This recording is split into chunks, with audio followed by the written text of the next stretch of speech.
Sans eux, Israël ne serait pas né. Retour sur le parcours des grandes figures qui ont fait l'État juif. Une émission présentée par Eve Bocara.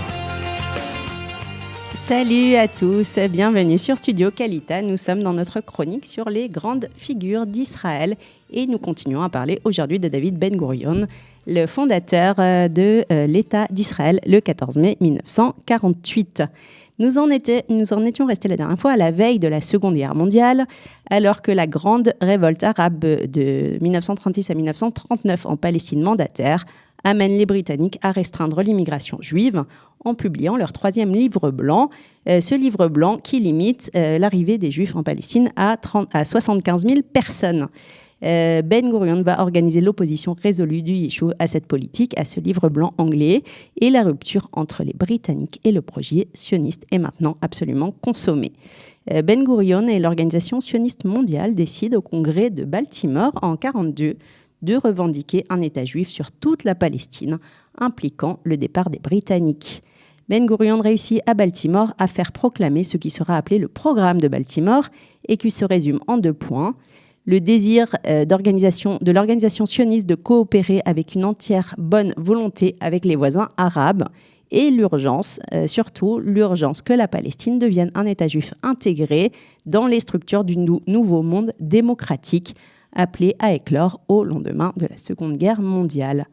Cela n'empêche pas Ben Gurion d'être aux côtés des Anglais dans la guerre et on rappelle sa phrase célèbre « Il faut lutter contre le livre blanc comme si l'Angleterre n'était pas en guerre contre Hitler et lutter du côté des Britanniques dans leur guerre contre Hitler comme si le livre blanc n'existait pas. » Voilà, si la lutte contre le nazisme est une priorité, la sécurisation du projet sioniste passe lui aussi avant tout.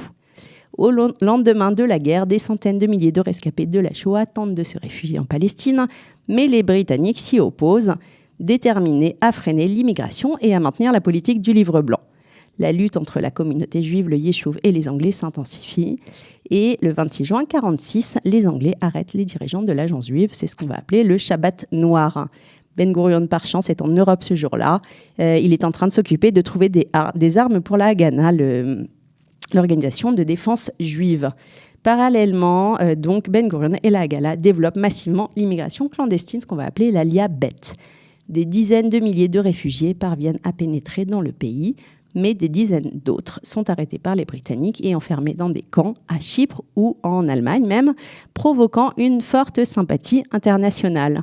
Le sommet, bien sûr, de cette crise des réfugiés sera atteint avec l'odyssée du cargo Exodus. En 1947, les Britanniques, qui ne maîtrisent plus vraiment la situation, décident de rendre leur mandat sur la Palestine à l'ONU. L'ONU décide de partager le pays entre juifs et arabes. La grande majorité des arabes refuse bien sûr le partage. Et dès novembre 1947, la guerre civile entre juifs et arabes de Palestine éclate sous l'œil passif des Britanniques. Les jours qui suivent, les communautés se déchirent dans différentes régions du pays. C'est le début de la guerre d'indépendance qui parviendra à une intensité ultime lorsque les Anglais se retireront en mai 1948. Le 14 mai, un vendredi après-midi, Ben Gurion proclame publiquement la renaissance d'un État juif souverain qui prendra le nom d'État d'Israël. Un gouvernement provisoire est formé, dont Ben Gurion est nommé Premier ministre et ministre de la Défense.